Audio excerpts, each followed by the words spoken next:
a questão das portas abertas, da porta larga e da porta estreita. É isso que acontece conosco. Para nós estarmos aqui agora, nós tivemos que fazer uma opção muito mais forte do que a porta larga. Tivemos que passar por aquela dificuldade maior. Deixamos muita coisa para trás, não foi? Para estarmos aqui, nós tivemos que sacrificar alguma coisa. Depois, nós tivemos uma outra experiência. Um recipiente com água, nós, como chegamos aqui, trouxemos a nossa água. Não sei se a gente a trouxe tão límpida quanto estava esta aqui. Não sei como vai a nossa água interior. A água de cada um de nós, não sei como é que vai. Se está mais límpida, não? Ou mais turva. Mas nós a trouxemos aqui. Depois, com um recipiente fechado, colocamos lá. Ele não tingiu a água.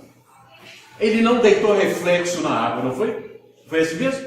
Pedro colocou lá dentro, a água continuou do mesmo jeito. Assim também somos nós. Se nós, depois desse sacrifício que fizemos, se a gente estiver aqui e não aproveitar o oferecimento especial que este encontro nos oferece, nós estamos, na verdade, dando pouco aproveitamento à finalidade de estarmos aqui e de fazermos o sacrifício que fizemos. Por isso é que a gente precisa se abrir. Cortamos, não foi? Nós nos abrimos, então, abrimos o invólucro, deitamos o conteúdo dele dentro da água e a água, então, recebeu aquele conteúdo, não foi? Assim também cada qual de nós, nesse instante, já que passamos pelas dificuldades de estarmos aqui, já que superamos os problemas para estarmos aqui, que a gente não se feche, que a gente não fique fechado, mas que a gente possa se abrir para que tudo aquilo que nós vamos receber aqui nesta casa, nesta tarde, a gente possa fazer, incorporar dentro de nós, a gente possa tirar benefícios destas lições, destes ensinamentos que nós vamos receber aqui no decorrer desta tarde, nesta casa, neste encontro. Porque senão nós estaríamos perdendo o nosso tempo. É preciso que a gente se abra, é preciso que a gente tenha calma, paciência, para que os ensinamentos, para tudo quanto nos for transmitido aqui, a gente possa aproveitar bem. Pois bem, vamos hoje refletir sobre este tema do Consolador Prometido. Consolador Prometido. Nós vamos abordar este tema um pouco diferentemente daquilo que se tem escrito e daquilo que se tem falado a respeito. Quando se fala em Consolador Prometido, a gente logo se lembra do Espírito da Verdade e se lembra do Consolador Prometido. Quem é? E as pessoas ficam se debruçando na procura. Quem é o Espírito da Verdade? Quem é o Consolador Prometido? E esta discussão vai se estendendo. Aqui, neste momento, nós não vamos falar a respeito. Nós vamos focar a essência daquilo que disse o Espírito da Verdade e aquilo que nos traz o Consolador Prometido. Que muito mais importante do que quem sejam eles, mais importante é o que eles nos disseram, o que eles nos pedem, o que eles nos instruem, aquilo que eles querem que nós façamos.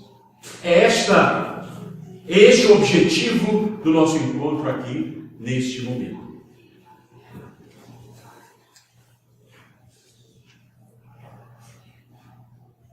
Fizemos...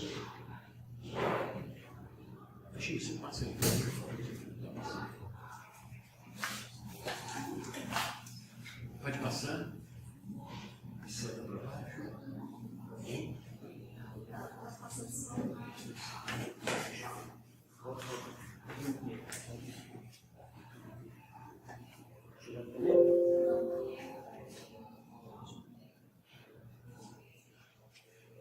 Fizemos essas duas experiências.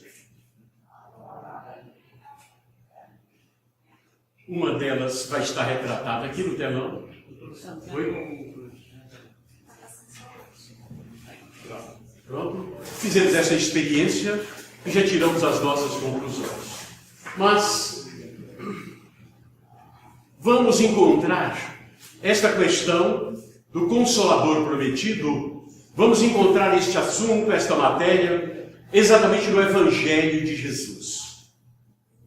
Em João, Evangelho de Jesus, segundo João, no capítulo, aí nós temos o capítulo 13, temos o capítulo, no versículo 10. Você podia... Só fica pertinho. E ele nos fala, neste capítulo 13, que exatamente este capítulo está dentro daquela unidade das últimas conversações de Jesus com os seus discípulos. As últimas conversações. Temos o capítulo 13, temos o 14, o 15, ali falando a respeito disso. Nós selecionamos alguma coisa. Dentro deste assunto, a primeira coisa que nos chama a atenção foi Jesus lavando os pés dos discípulos. É uma passagem evangélica que nos chama muita atenção. Essa passagem evangélica é realmente muito rica de conteúdo. E ele diz o seguinte, volta um pouquinho. Ele diz, a coisa bem interessante. Quem foi banhado não deve ter necessidade de lavar senão os pés, já que está inteiramente limpo. E vós estáis limpos, mas nem todos. Nem todos estáis limpos. Naquele momento em que ele foi lavar os pés dos discípulos, Jesus lavando os pés dos discípulos, ele olha para eles e eles estranham. Pedro, inclusive, chega a um ponto de que não, você não vai lavar os meus pés. Mas ele não, disse, eu preciso lavar os pés. Porque ali era importante. Todos estavam limpos, aparentemente. Duas realidades. A limpeza exterior, tal qual nós estamos aqui, todo mundo se cuidou, todo mundo procurou estar limpo, fez a higiene pessoal para estar aqui. Mas Jesus olha para os discípulos e diz, mesmo aqueles, mesmo vocês, que se dizem limpos, precisam lavar os pés. Isso simbolicamente era aquela situação onde as pessoas andavam muito mais de sandálias. Aqueles que haviam tomado banho, mas andando de sandália é muito mais fácil sujar os pés. E aí ele diz, olha assim, mas, além deste aspecto exterior, existia algo. Qualquer de nós, mesmo que se sinta limpo, saibamos que alguma coisa em nós ainda precisa ser purificada. E isto é lição de humildade.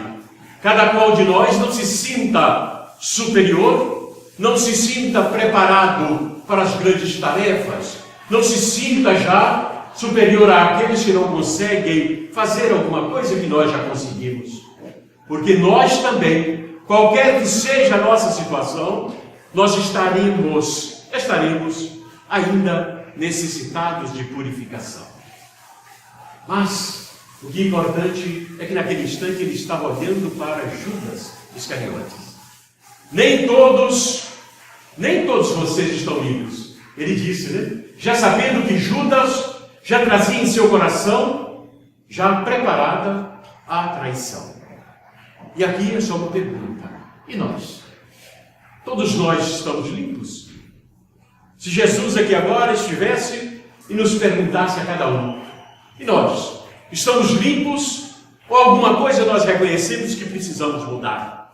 Alguma coisa nós precisamos melhorar ou não? Certamente sim. Certamente sim. Jesus ainda diz, amém, amém vos digo, o servo não é maior do que o Senhor, nem o enviado é maior do que aquele que o enviou.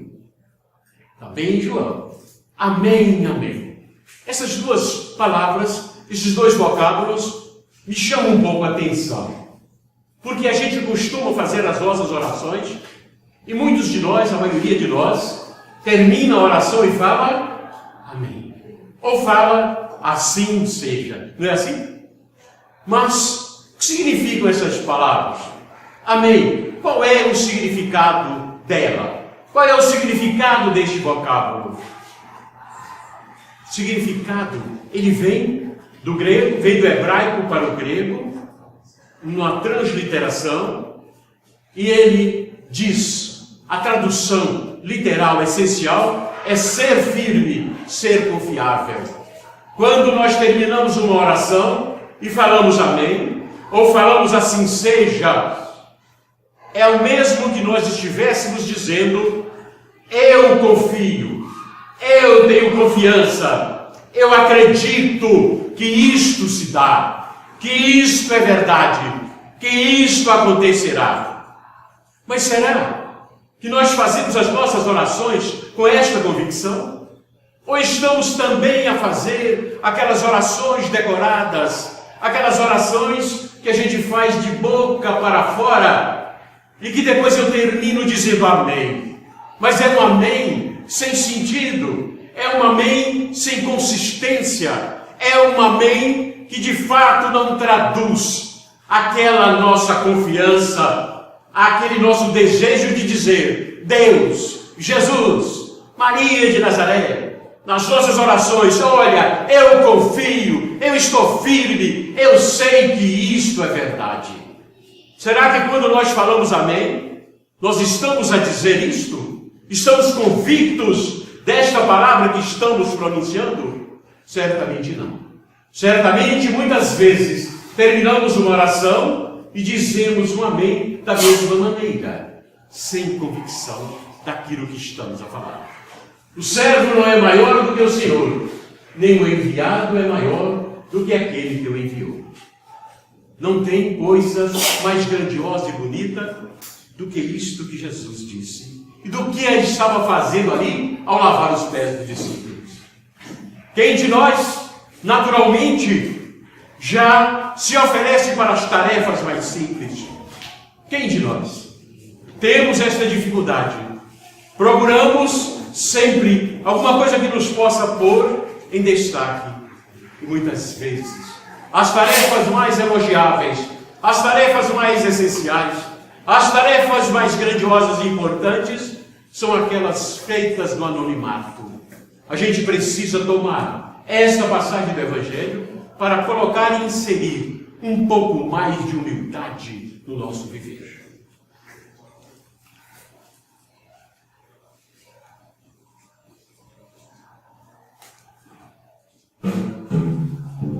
Jesus, esta música retrata bem o servo que serve, a humildade.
Esta música retrata bem o que Jesus disse.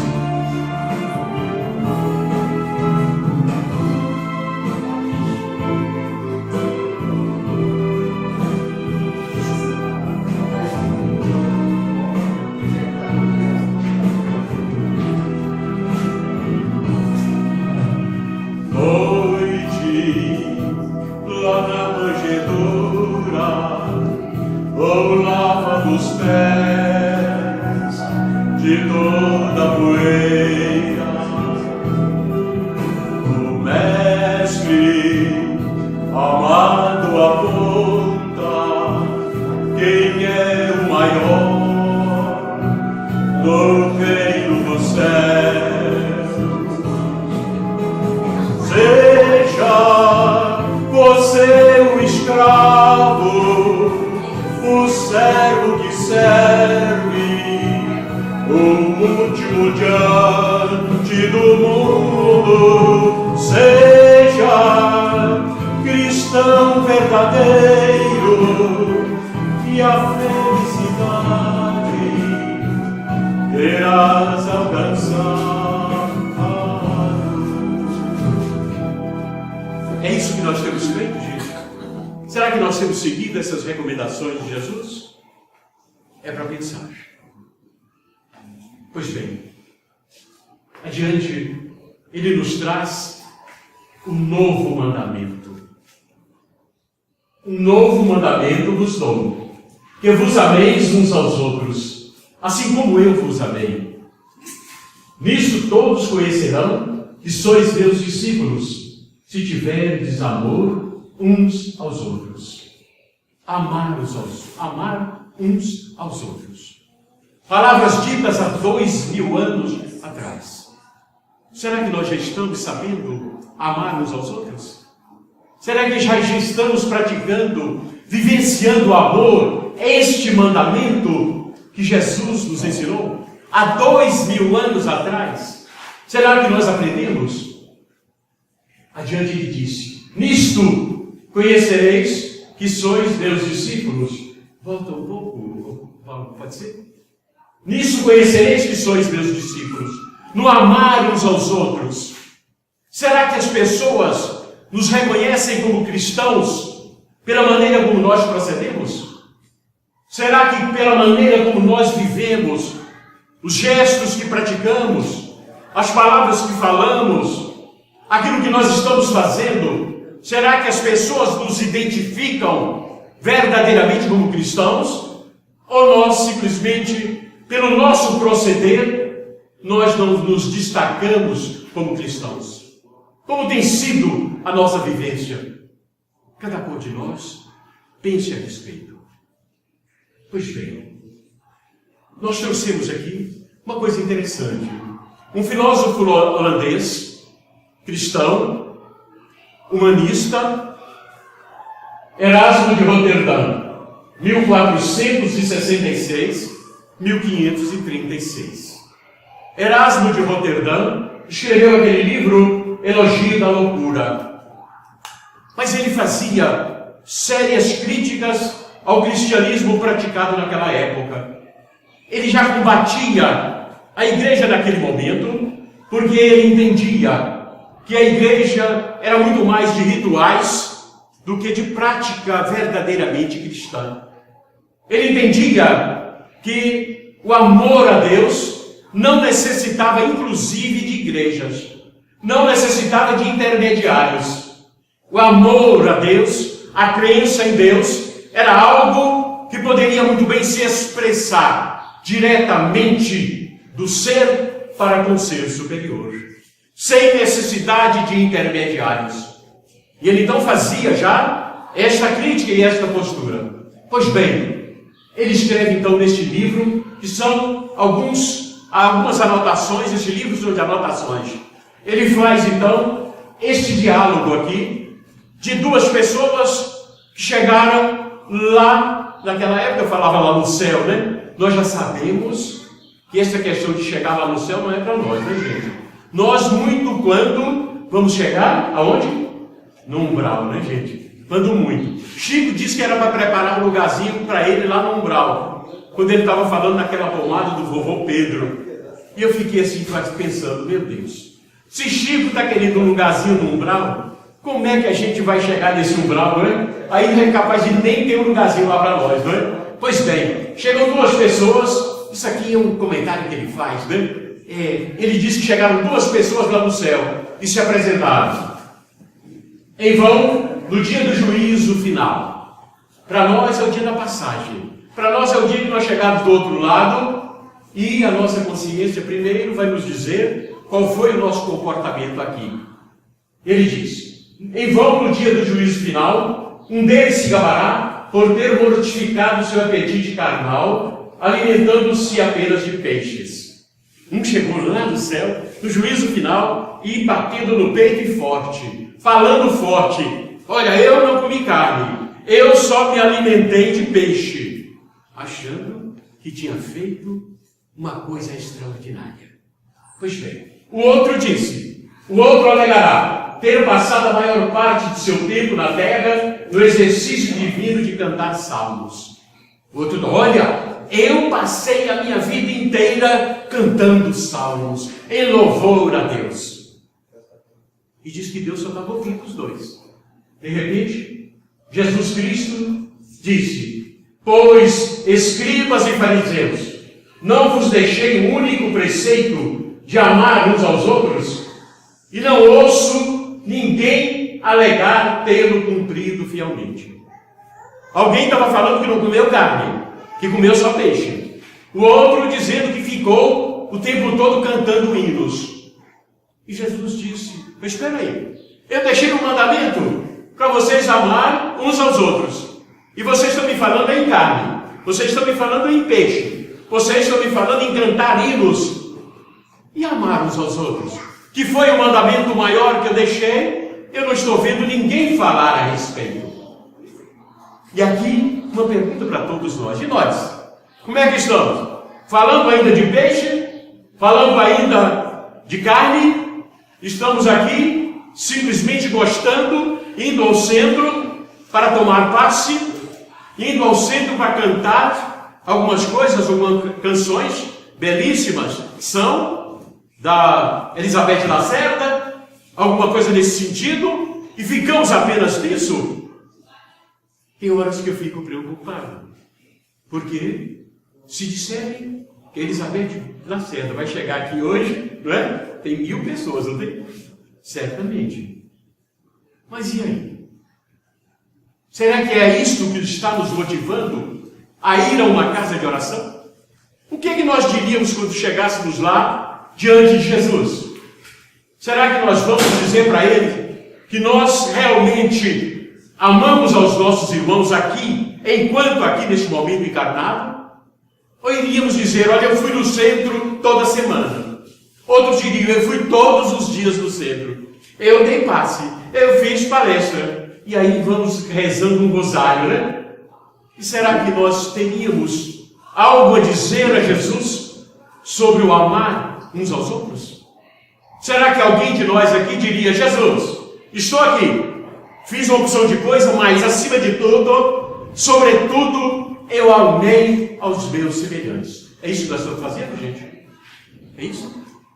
Se não, está na hora de pensar e mudar a nossa maneira de viver. Paulo, podemos passar? Pois bem, esta música também, o amor, amar uns aos outros. Esta é uma mensagem. Essa música nos fala bem sobre isso. Eis vós no caminho sobre modo excelente, o caminho do amor. Ainda que eu passe a língua dos homens, não tivesse amor, ainda que eu tivesse a mensagem de Deus, se não tivesse amor, a fé que transporta os montes, conhecendo a ciência e os mistérios, mas se não existisse o amor, nada eu aproveitaria, se não fosse o amor. Amai-vos uns aos outros. É o primeiro mandamento. No caminho sobre modo excelente, o caminho do amor. Desce minha fortuna para os pobres, se não tivesse amor, ainda que eu entregasse minha vida por alguém, não tivesse amor, tenho a fé que transporta os montes, conhecendo a ciência e os mistérios. Mas se não existisse o amor, nada eu aproveitaria, se não fosse o amor. Amor, amai-vos uns aos outros. Esta é a postura, a nossa postura atual. Se nós quisermos chegar do outro lado da vida, na nossa passagem, se nós tivermos de dizer alguma coisa importante para ser ouvido, para ser valorizado pelo Criador, por Jesus, por aqueles que vão nos receber no plano superior, é o amor ao próximo e nada mais.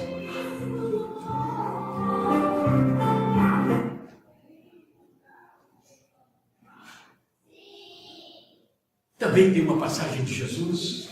Jesus é o caminho, a verdade e a vida. Neste ponto é que nós vamos encontrar, neste ponto, mais adiante um pouco, nós vamos encontrar a questão do Consolador prometido. Na casa de meu pai há muitas moradas. Tomé sempre aquele relutante, não é? Sempre desconfiando das coisas. Ele diz: Senhor, nós não sabemos nós não sabemos para onde vais, como podemos saber o caminho? Interessante é que a gente muitas vezes também se pergunta assim. Jesus diz, eu sou o caminho, a verdade e a vida. Como podemos saber o caminho? Quantos de nós ainda se colocam nesta posição de ter dúvida? Qual é o caminho? Por onde eu devo ir? A gente fica se perguntando, e esta muitas vezes é uma desculpa para que a gente não faça nada. Eu não sei por onde vou. Eu não sei para onde vou. Mas na verdade, a gente fica repetindo aquilo que foi dito que está naquele livro Alice, no mundo do País das Maravilhas, não é? Na conversa de Alice com o gato. E aí a resposta é simples. Você não sabe para onde vai? Quem não sabe para onde vai, qualquer caminho serve. É preciso que a gente se posicione. É preciso que a gente não fique aí com desculpas. Eu não sei qual é o caminho. É preciso que a gente tome a resolução. Se estamos convictos de que o caminho é Jesus, e ele diz, eu sou o caminho, sou a verdade e sou a vida. Se a gente acredita nisso verdadeiramente, é preciso que a gente não apenas diga que acredita. É preciso que a gente viva os ensinamentos de Jesus.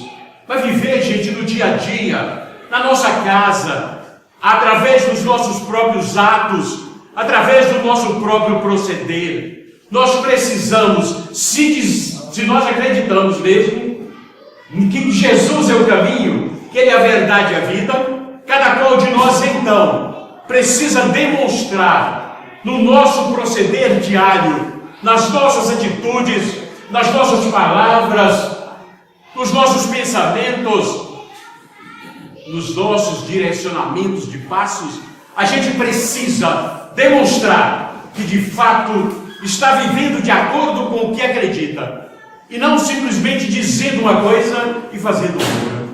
O Dalai Lama diz, olha, qualquer religião, qualquer crença só tem sentido, qualquer crença só tem significado, só realmente vale a pena se aquela crença causar uma transformação em você, em sua vida. Se aquela crença não cria em mim um motivo, uma motivação para viver, para mudar o meu viver, para influenciar na minha vida, Esta crença é inútil. Nós estamos perdendo tempo e apenas dizendo que acreditamos em coisas fantasmagóricas. É preciso que a gente transforme a nossa crença, aquilo que nós acreditamos, em algo palpável, em algo realmente perceptível no nosso proceder do dia a dia, principalmente, primeiro a partir de nós e depois nos nossos lares, perante aquelas pessoas que convivem conosco e em todos os ambientes onde nós estivermos. Se me amardes, observareis os meus mandamentos, e eu rogarei ao Pai, e Ele vos dará outro. Aí apareceu um palavrão. Este palavrão aí, a discussão é grande. Paracleto, paráclito. Aí agora a discussão é grande. A gente não vai se perder nisso. O que a gente precisa é entender paracleto, uso em português, em grego é parakletos, em inglês. A tradução deveria ser paracleto, né?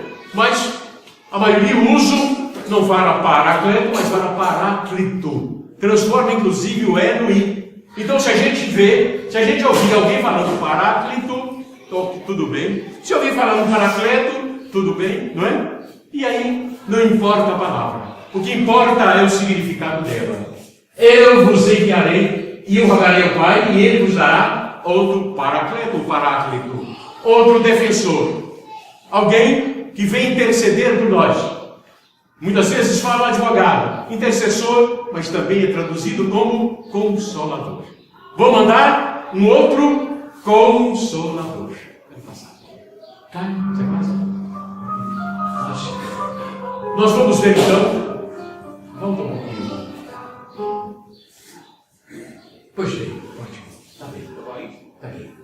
Nós, passando para a doutrina espírita, falamos até agora do Consolador com relação ao Evangelho de Jesus, né? Agora vamos adentrar a doutrina espírita também. No capítulo 6, fala sobre o Cristo Consolador, né? Fala a respeito do Consolador prometido. Inclusive, em Instrução dos Espíritos, o Espírito de verdade diz alguma coisa. Mas nós vamos, nesse trechinho aqui, ver como tudo começou com o professor Hippolyte Léon Denisard Rivail, que nós depois adotou o pseudônimo de Allan Kardec. Pois bem, professor Rivail, ao pesquisador, não era alguma coisa, isso nos dá uma tranquilidade muito grande, né? Nós estamos aqui acompanhando alguém que simplesmente era pesquisador, era um pedagogo, estudou em Verdun. Ele, realmente, pessoa de destaque, de grande renome na educação francesa na época. Então é alguém, nós estamos hoje seguindo um pensamento realmente de alguém que não era bom, era alguém que pesquisava. Era alguém que de fato era estudioso. Isso nos dá muita tranquilidade. Como é que começou essa história do professor Rivail? Começou exatamente na rua de la Branche Batelier, número 18, em Paris.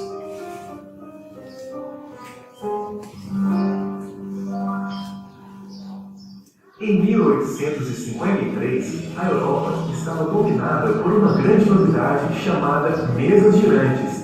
Pessoas de várias classes sociais sentavam-se diante de uma mesa qualquer, se concentravam e faziam as mesas levitarem e girarem. Um ano depois, Kardec, já com seus 50 anos de idade, ouviu falar dessas tais mesas girantes através de um amigo chamado Fortier. Kardec, que um olhar científico, era cético com relação a espíritos, fenômenos sobrenaturais, reencarnação, e por isso não deu atenção a este assunto. Algum tempo depois, Kardec foi convidado para assistir a uma das sessões com mesas girantes na residência da senhora Plenmeudon. A residência dela se situava nessa rua chamada de la Grande Batelier, número 18. E foi aqui, na residência dela, que Kardec presenciou as mesas girando no ar, respondendo perguntas através de bancadas, ensaio de escrita mediúnica, onde se utilizava um lápis fixado em uma cesta. Naquela noite, Kardec saiu deste prédio impressionado e com seu ceticismo totalmente abalado. A rua de la Grande Batelière é agitada e curta, possui menos de 200 metros. Essa movimentação de pessoas na porta são os pais buscando seus filhos, pois ao lado se transformou em uma escola infantil. Essa é uma foto da rua do ano de 1919.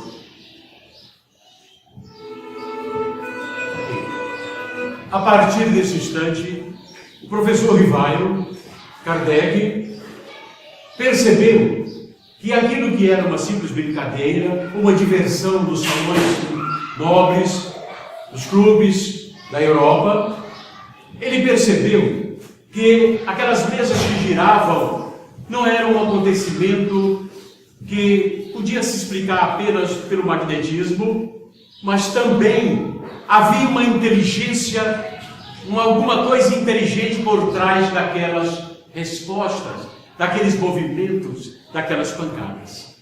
E ele então, a partir daquele dia, ele começa a comparecer às reuniões. O senhor Fortier foi quem o convidou pela primeira vez. Ele vai na casa da senhora Pleine-Maison e simplesmente ele vê, percebe que alguma coisa ali existia de mais profundo. Alguma coisa precisava ser pesquisado e não tomado simplesmente como uma brincadeira a respeito daquilo que muitas vezes antigamente se fazia com aquela brincadeira do copo, né? Alguém aqui já fez aquela brincadeira do copo? Põe o copo na mesa, não? Põe a mão assim por cima e o copo mexe. O copo anda na mesa, não é? Tranquilo. Tem, ali coloca umas letras e o copo vai formando palavras. Por favor, não precisa fazer isso mais, né, gente? Os espíritos não precisam nem de copo mais não, né? Através de médios e tudo mais, e das intuições, a gente vai conseguindo se comunicar com eles. Pois bem, Kardec, a partir daquele instante, a gente só via Kardec com lápis, um cadernete de anotação, um caderno de couro, colocado no seu colete, ia nas reuniões. Quando chegava a noite, Kardec ia passar a limpo as anotações que ele fazia, toda noite. E a Amélie estava ali perto dele, a esposa dele, sempre ajudando, que até ele mesmo tinha hora que tinha dificuldade. Isso até acontece até comigo mesmo também. Tem hora que escreve que nem sabe exatamente o que escreveu. Pois bem, certa noite, ele estava passando a limpo, quando de repente houve umas pancadas nas paredes. Ele se assusta com aquilo, procura saber, olha, pensou que era uma construção, uma demolição que estava sendo feita, mas nada. Tornou sentar, quando ele ia começar novamente a escrever, pancadas em outros lugares. E aí começou numa parede, na outra parede, na outra, só parava quando ele parava de escrever. Quando ele parava de escrever, as pancadas cessavam. E ele ficou preocupado com aquilo. E simplesmente, quando foi meia-noite, ele disse, não vou continuar mais escrevendo. Porque não dá. Toda vez que eu começo a escrever, as pancadas começam a soar. Parou. E ele ficou encabulado. Dormiu preocupado com aquilo. Só veio saber a resposta no dia seguinte. Pois bem, qual foi a resposta? Ele foi numa sessão, como ele tinha ido, na casa das irmãs Valden. E lá formou-se a mesa, a reunião, e ali o Espírito vem, o Espírito incorpora. E ele então tem a ocasião de perguntar. Ele estava já sem saber, sem entender aquelas pancadas do dia, da noite anterior. Ele então faz a pergunta: qual a causa daquelas pancadas? Ele perguntou, as meninas ali incorporadas, e ele então pergunta: qual a causa daquelas pancadas? E o Espírito então responde: era teu espírito familiar que estava batendo, era teu espírito familiar. Aí ele perguntou: com que fim ele foi bater daquele modo? Com que fim? Para que finalidade ele ficou batendo lá na minha parede? E aí o Espírito responde: queria comunicar-se contigo. O Espírito estava ali. E quem é este espírito? E aí, aquele espírito que estava se comunicando falou, pode perguntar a ele, porque ele está aqui. E vai. Era um gentleman. Era uma pessoa educada, uma pessoa fina. Então ali, quando disse que era o espírito familiar dele, quando disseram para ele que ele estava ali, ele então, com toda a educação, com toda a gentileza, fez a seguinte pergunta. Meu espírito familiar, quem quer que tu sejas, agradeço-te pela visita. Consentirás em dizer-me quem és? Olha que pergunta elegante, né, gente? Que pergunta educada. Ele não chegou perguntando, quem é você? Não é? Será que nós temos essa educação hoje, né? De fazer perguntas dessa forma, né? Rebuscadas, educadas, né, gente? Pois bem, a resposta. Qual foi a resposta que o Espírito deu? Para ti, chamar-me-ei a verdade. E todos os meses aqui, durante 1/4 de hora, estarei à tua disposição. Aí Kardec, já inteirado de quem era, o Espírito disse, eu sou Espírito da verdade. Ontem, quando bateste, tinha algo em particular para dizer-me? Kardec perguntando, né? Rivaio, professor Rivaio, perguntando ao Espírito. Ontem, quando você bateu na parede lá da minha casa, você queria me dizer alguma coisa? Aí ele diz, desagradava-me o que escrevias e quis fazer com que eu abandonasses. Ele diz, não gostei do que você estava escrevendo. Por isso eu fiquei batendo para você não continuar escrevendo. Olha que coisa. Pois bem, então ele pergunta, a vossa desaprovação dizia respeito ao capítulo que eu estava escrevendo ou ao conjunto do trabalho que eu estava escrevendo? Kardec então ficou em dúvida. Você estava desagradando, eu estava te desagradando com o capítulo, com aquela parte do que eu estava escrevendo, ou era com toda a obra que eu já estava escrevendo? Interessante, gente, é que ele estava escrevendo sem que ninguém soubesse. Meu espírito, então, naquele momento, disse que ele estava escrevendo alguma coisa. E o espírito, então, disse, ao capítulo de ontem, não era o trabalho todo, não. Me desagradou o capítulo de ontem.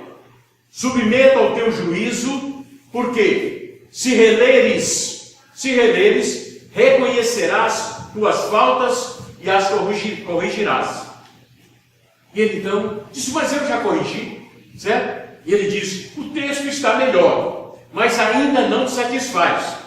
Relê, olha o Espírito como foi preciso. Relê da 3ª à 30ª linha e depararás com um grave erro.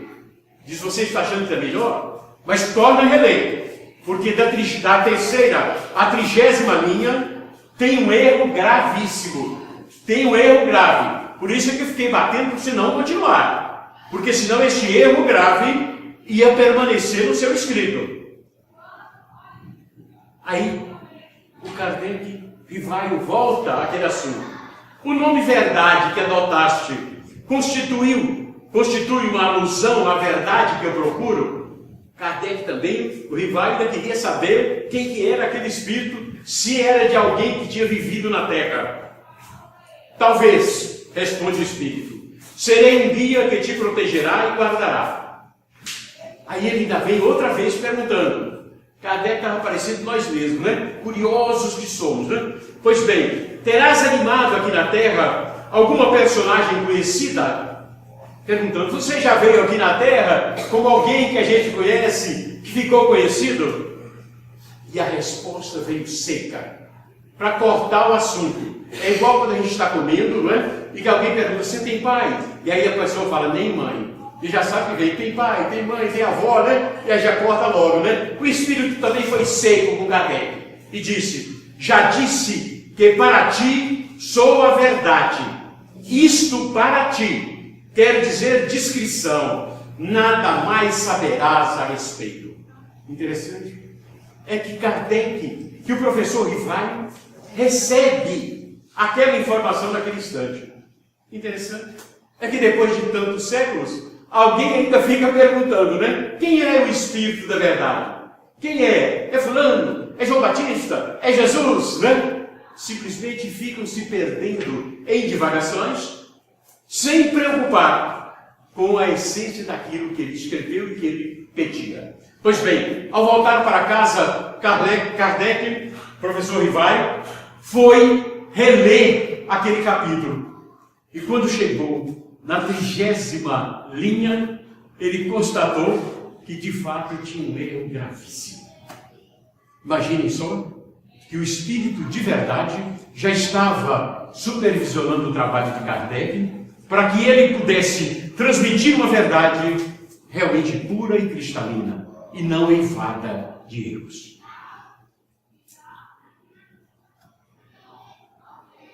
O Espírito da verdade, da verdade, quem é? É alguém? É Jesus? É João Batista? Já fizeram essa pergunta para Chico Xavier? Essa pergunta veio aí sendo feita, mas a gente disse hoje que a gente não ia tratar desses assuntos. Não estamos aqui para procurar saber quem é, quem não é. Isso tem pouca valia para nós. A maior valia é saber a essência do ensinamento, do Espírito da verdade e do Consolador prometido. É isto que nos traz aqui. É isto que importa aqui. Pois bem, o Espírito da verdade é uma pleiade de espíritos. Não é um único só. Não é uma entidade só. É uma pleiade. Uma pleiade. É um conjunto de espíritos puros, luminares, que foram encarregados de trazer a verdade. A missão era trazer a verdade aqui, neste momento, onde as pessoas, pressupunha-se, estavam mais preparadas para conceberem aquela verdade de Jesus, que não havia sido dita claramente naquele momento, há 2000 anos atrás, e fora falada em parábolas. Agora era mais claro, agora era de uma maneira mais direta. Agora, o Espírito da verdade vinha falando coisas que não tinha tido oportunidade e ocasião de dizer antes. Mas é um conjunto de espíritos, uma pleiade de espíritos. Não é um ser corpóreo fluídico só. Alguém que a gente possa apontar é fulano. Faz parte. Isto é fácil de entender. Muitas vezes nós rogamos ao Espírito Bezerra de Menezes. Esse é muito conclamado, né? Inclusive por mim. Pois bem, a gente pede a participação dele. E aí, muitas vezes a gente consegue aquele conforto. Consegue aquela resposta que buscávamos. Mas foi ele pessoalmente que veio? Não necessariamente. Ele muitas vezes destaca alguém da sua equipe que em nome dele vem e se faz presente. E ele também tem a capacidade de estar em todos os lugares, em vários lugares ao mesmo tempo. Mas o que a gente não pode é querer simplesmente corporificar uma entidade superior iluminada, como a gente chega até mesmo a fazer com relação a Deus. Quem é Deus? Nós temos feito na quarta-feira um estudo dessa natureza, não é, Maria? Não é? Temos feito. Deus existe. É um estudo filosófico que nós temos feito na quarta-feira.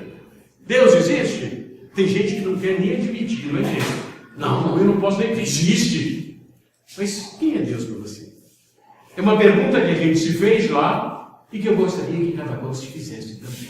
Mas não é esse o motivo da nossa reunião aqui hoje. Pois bem, Jesus... Pode voltar, Paulo, um pouquinho. Sempre, algumas vezes, a gente tem ouvido o Consolador prometido é a doutrina espírita. É o Espiritismo. A gente precisa ter um pouco de cuidado, nós precisamos ter cuidado, porque isso não pode ser uma coisa excludente das demais religiões.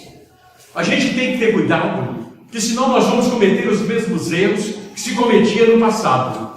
O certo somos nós, o resto está todo mundo errado. Não é bem assim. Na verdade, o Consolador prometido veio como manifestação dos espíritos, dessa pleiade de espíritos. Veio através das anotações e da codificação de Kardec. Tudo bem, isso mesmo. Kardec teve uma importância fundamental de mostrar a realidade do mundo, a Aí agora nós vamos ver, né? O da doutrina espírita tem esta importância de trazer o conhecimento da realidade espiritual. Também nos responde de onde viemos, para onde vamos e o que estamos fazendo aqui. A doutrina espírita nos fala do verdadeiro cumprimento da lei. A doutrina espírita nos fala da consolação pela fé e pela esperança. Este é o grande arcabouço da doutrina espírita. Esta é a grande importância da doutrina espírita, nos trazendo essas realidades. Mas a gente não pode partir do pressuposto de que só nós somos os detentores da verdade. Alguém muitas vezes diz isso. O Espírito da verdade é Jesus. Jesus veio nos trazendo esta mensagem renovada através da doutrina espírita. Mas partindo de um pressuposto de que os outros estejam excluídos dessa verdade. E a gente não pode partir deste pressuposto. Nós precisamos, porque o mandamento maior é amai-vos uns aos outros, que vos ameis uns aos outros. A gente não pode excluir ninguém. A gente não pode achar que simplesmente somos os donos da verdade. Nós temos um caminho claro. Nós temos um caminho que nos esclarece. Nós temos um caminho que nos anima. Nós temos um caminho que nos mostra não uma fé cega, mas uma fé raciocinada.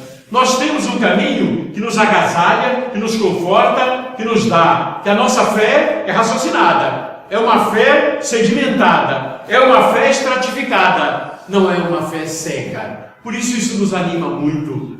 Por isso a gente fica confortável, né? Mas esta doutrina é a consolação, é o Consolador que nos traz a esperança. Mas é só, não excluindo as demais religiões. Porque se nós nos colocarmos desta forma, nós já estaremos cometendo erros passados, erros que foram cometidos antes e que a gente precisa evitar. Pois bem, Espírito, instruções do Espírito da verdade. Instruções. Nós selecionamos 4 instruções. O que nos disse o Espírito da verdade? O que Jesus nos disse, nós já soubemos, nós já vimos. E agora, o que nos disse o Espírito da verdade? E eu gostaria de ver se nós de fato estamos fazendo quem quer que seja Ele. Não importa. Mas queremos saber o que Ele nos recomenda. Primeiro, espíritas, amai-vos, eis o primeiro mandamento. Repetiu Jesus. Instruí-vos, eis o segundo. Amai-vos. Há 2000 anos Jesus diz, amai-vos. Aqui, o Espírito da verdade também dizendo, amai-vos. Será que nós temos amado os outros? Temos vivido realmente o amor ao próximo? A fraternidade? Temos vivido o amor ao próximo ou não? O que estamos pedindo é isso. Não importa quem seja ele. Não vamos ficar aqui discutindo quem é ele. A discussão mais profunda, a mais importante é esta. Estamos amando o que nos pediu. Em Paris, em 1860. Espíritas, amai-vos. Esse é o primeiro mandamento. Segundo, instruí-vos. Será que nós estamos buscando realmente nos instruir? Será? Ou será que nós estamos hoje vivendo na base das consultas ao Dr. Google, o tempo inteirinho, 24 horas por dia? Temos uma dúvida? Dr. Google, não é? Será que nós temos feito só isso? Ou será que nós temos tido tempo para consultar obras, para ler livros instrutivos, não apenas espíritas, mas livros instrutivos, livros que realmente nos dão cultura? Ou será que nós estamos simplesmente nas redes sociais? Não quero condenar ninguém que esteja nas redes sociais. O problema não é esse. O problema é apenas ficar apenas nas redes sociais. O problema é não ter tempo para ler outros livros. Outro dia perguntei a alguém, quantos livros você já leu esse ano? Ele disse, nenhum. Meu Deus, fiquei preocupado. Como nenhum livro? Nem grosso e nem fino, não é? Nada. A pessoa simplesmente está deixando passar o tempo e se compraz apenas no celular e nas redes sociais. E o pior de tudo, rede social, fake ou fato. E de repente, a gente recebe uma notícia, já está passando para frente como se fosse um fato. E não passa muitas vezes de um fake. Passando notícia falsa para frente. Nós mesmos estamos engolindo coisas, pensando que estão certas, na verdade são inexatas. E aí? Como é que está a nossa cultura? Como é que está a nossa visão crítica? Como é que se eu não tenho crítica, se eu não tenho uma visão crítica, nem para as coisas das redes sociais, eu preciso buscar informações claras, profundas, exatas. Isso a gente busca não em redes sociais. Redes sociais eu tomo como algo para você se distrair. Mas é preciso que a gente reserve um pouco do nosso tempo para coisas realmente essenciais. Leia sobre tudo. Nem que seja e-book, tá bom. Quem tem vista boa gosta de ler pelo celular, leia. Mas leia alguma coisa instrutiva para bem sedimentar as nossas convicções. Senão, nós simplesmente vamos acreditar em tudo quanto nos dizem, em tudo quanto está nas redes sociais, em tudo quanto de mentira se fala, porque nós não temos capacidade para estabelecer uma crítica a respeito das informações que recebemos. É preciso ter muito cuidado para que a gente não venda gato por lebre, não é? É preciso ter cuidado. É preciso ir a fundo. É preciso buscar uma sedimentação para o nosso conhecimento. Pois bem, Paris em 1861. Aqueles que carregam seus fardos e assistem seus irmãos são meus bem-amados. Como é que está? Estamos aí carregando nossos fardos? Todo mundo vai gritar sim, não é? Mas estamos carregando os nossos fardos sem reclamar? Aí agora começou a complicar, né, gente? Carregar fardo sem reclamar, eis o valor. Entendendo por que estamos carregando aquele fardo.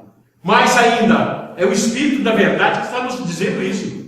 Carregar os fardos. Pois bem, é preciso carregar os fardos e procurar saber o seguinte, gente, por que desse fardo?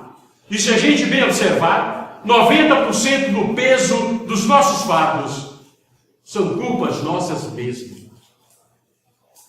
Advém daquilo que nós fizemos e não deveríamos ter feito, ou daquilo que nós não fizemos e que deveríamos ter feito. 90% dos problemas que nós vivemos, a culpa é nossa. E a gente muitas vezes ainda vê alguém dizendo, Deus quis assim. Não é verdade. Deus não quer o sofrimento de ninguém. Ele quer que nós sejamos felizes. Ele quer que nós acertemos. Ele quer que a gente evolua e progrida. O projeto de Deus é evolutivo. O projeto de Deus é para que nós cresçamos. Mas também é porque 90% das vezes nós fazemos escolhas erradas. A gente faz escolhas erradas e depois se queixa das consequências. E depois transfere para Deus as consequências. Aqueles que carregam seus fardos. Vamos carregar os nossos fardos? Sim. É preciso que cada qual de nós carreguemos as nossas cruzes. Mas a gente precisa saber por que esta cruz está me pesando nos ombros. Por quê? E a gente vai ver a resposta. Porque eu fiz o que eu não deveria ter feito. Ou deixei de fazer aquilo que precisava fazer. Joana de Ângeles, tenho cansado de dizer isso. Joana de Ângeles tem falado muito sobre livre-arbítrio. E ela fala, livre-arbítrio não é fazer o que se quer, é fazer o que se deve fazer. Lamentavelmente, cada qual de nós faz na hora da opção e da escolha, faz o que quer e não o que deve. E quando a gente faz o que quer, que não corresponde a fazer o que deve, o efeito negativo é consequência natural. E a gente precisa perceber, quando eu faço o que eu quero, e aquilo que eu quero não é o que eu devo fazer, simplesmente eu vou ter que arcar e reconhecer que a culpa é minha e não dos outros. Ainda há pouco, conversando com alguém, que a gente recomendava, olha, você precisa mudar um pouco. É esta que estava a pessoa nos perguntando sobre um fato, né? A pessoa nos perguntando sobre um fato e a gente falou, olha, esse caminho aí parece que não é o melhor, não. Este caminho tem indicativos, né, de algo que pode não dar muito certo. Mas a pessoa insistia, mas eu vou continuar. Ótimo, né? Ninguém pega ninguém pela mão e diz, não faça. Nem Deus faz isso conosco. Ele nos deu o livre-arbítrio. E nós devemos usar o nosso livre-arbítrio, mas com consciência, sabendo que se fizermos escolhas erradas, nós haveremos de arcar com estas consequências. Pois bem, embora Deus, em 1860, a impiedade, a mentira, o erro, a incredulidade sejam extirpados de vossas almas doloridas. Impiedade, mentira, erro, incredulidade. Ele diz, olha, o Espírito da verdade tem que tirar isso da nossa alma. E eu pergunto a cada um de nós, vamos fazer um exame de consciência agora? Na nossa alma, ainda tem impiedade? Certamente. Na nossa alma, ainda tem mentira?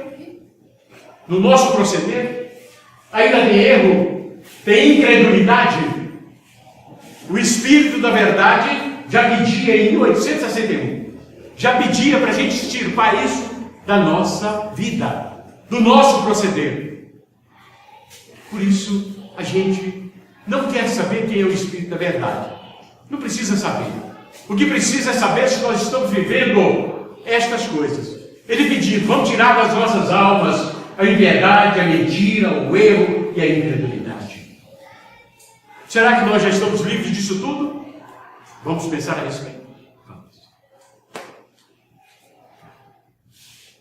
Pois bem, em árvore, ainda instrução isso aqui ainda, o Espírito da verdade.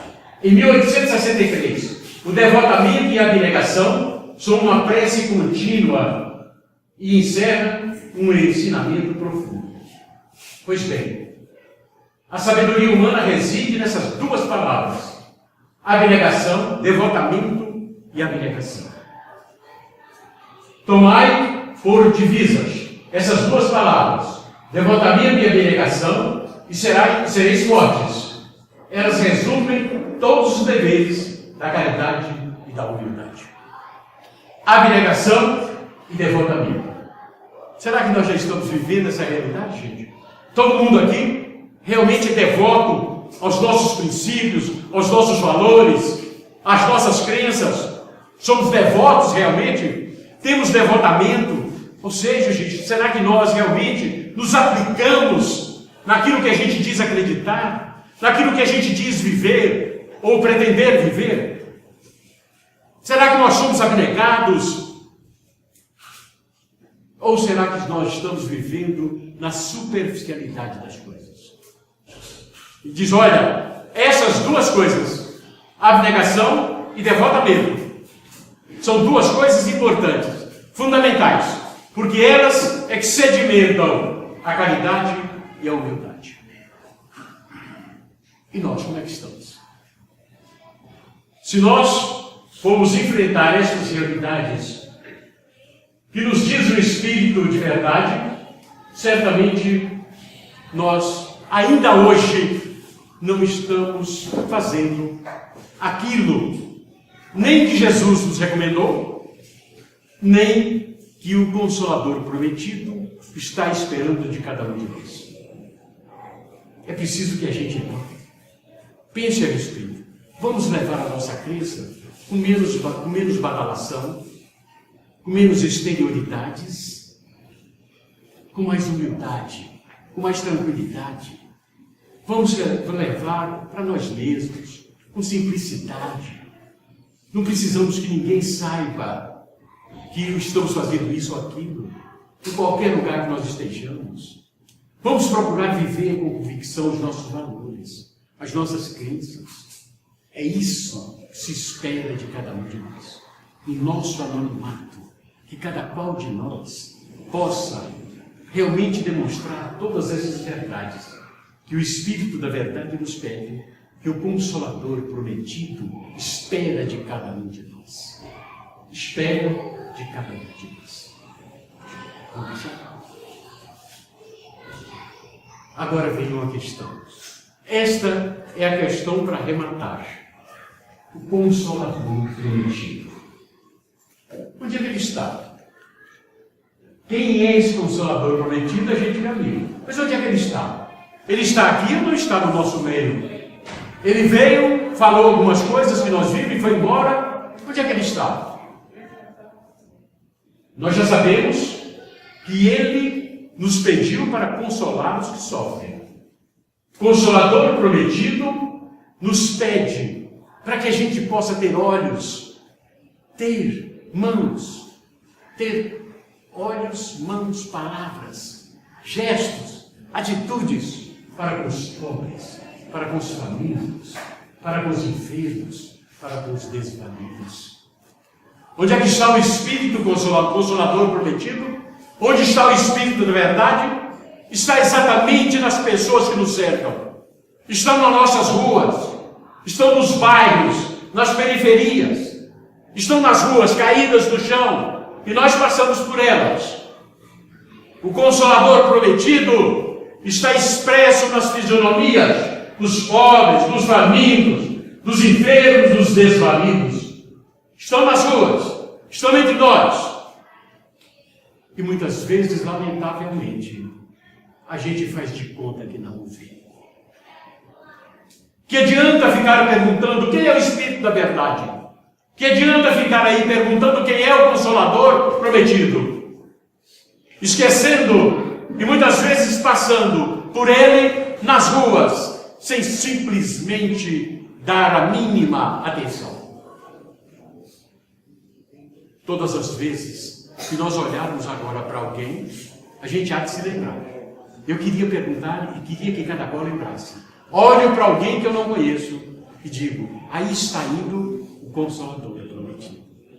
Olho para alguém que sofre e vou dizer, aqui está o Espírito da verdade e o Consolador prometido. Mais importante de saber quem é saber que ele nos pede.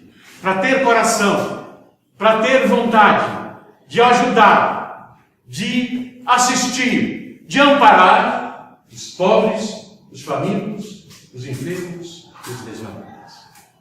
E esta última, a nosso encerramento, é com uma música. Esta música, esta música, nós gostaríamos que todos nós prestássemos muita atenção na letra desta música, que é exatamente o que nos pede. Meu nome é Jesus Cristo. Vi aquele pobre homem entrando na igreja, era quase um sem nome, desprovido de tudo, afastado dos nossos olhares e abandonado à margem de si mesmo. O seu destino é a própria fatalidade. E o sonho, aquele dado por Deus a todo ser humano, não mais existia. Fora reduzido à miserável esperança de que talvez ainda merecesse ao menos uma esmola. Não tínhamos coragem de olhar para ele, mas a sua dor doía a consciência de quem o enxergava. Seu olhar revelava o mistério habitando aquele coração de homem inteiro. Nosso irmão, o rosto de Deus, Jesus Cristo.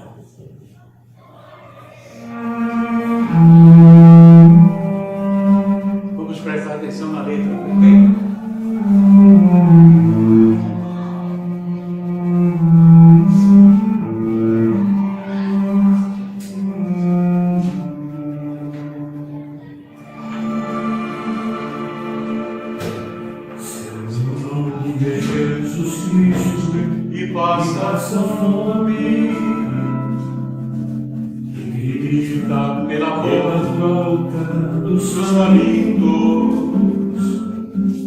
E a gente, quando ele passa adiante,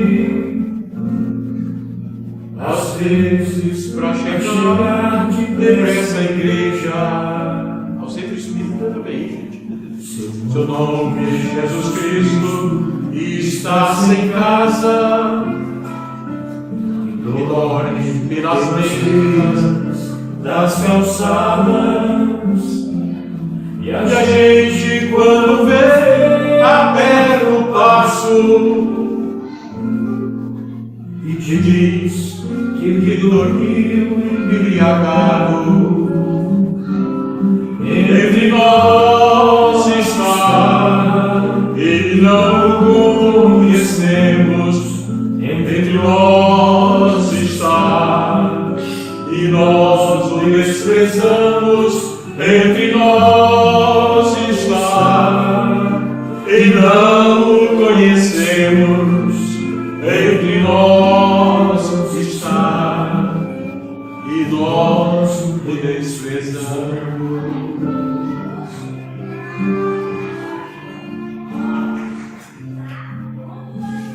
Seu nome é Jesus Cristo, é analfabeto,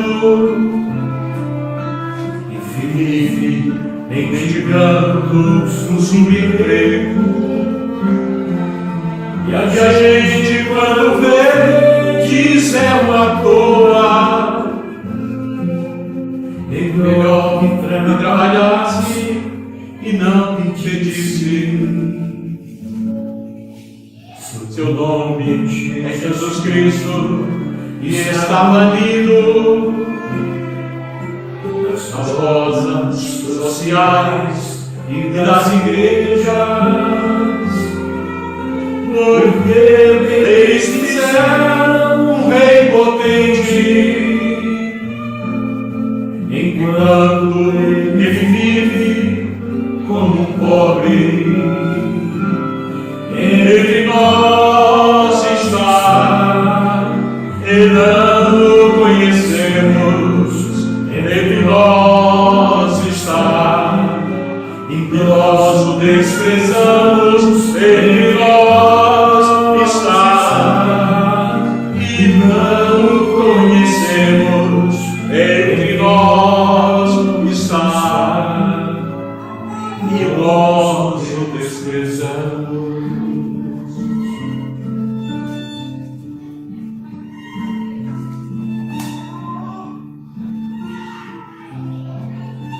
Seu nome é Jesus Cristo, e está doente, e vive atrás das grades da cadeia, e nós tão raramente vamos vê-lo. Dizemos que ele é um marginal. Seu nome é Jesus Cristo, e anda sedento por um mundo de amor e de justiça. Mas logo que contesta pela paz, a ordem obriga a ser de guerra. Entre nós está, e não o conhecemos. Entre nós está, e nós o desprezamos. Entre nós está, e nós o conhecemos. Entre nós está, e nós o desprezamos.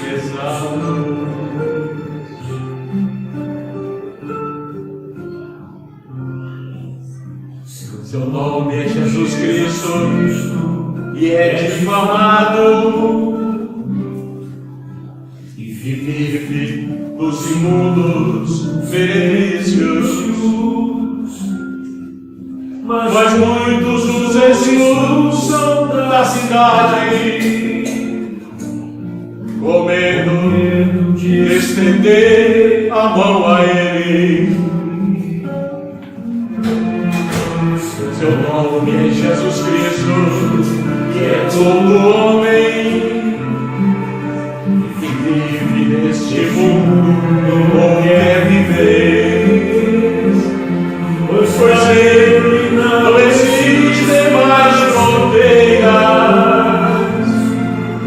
só quer fazer de todos nós irmãos.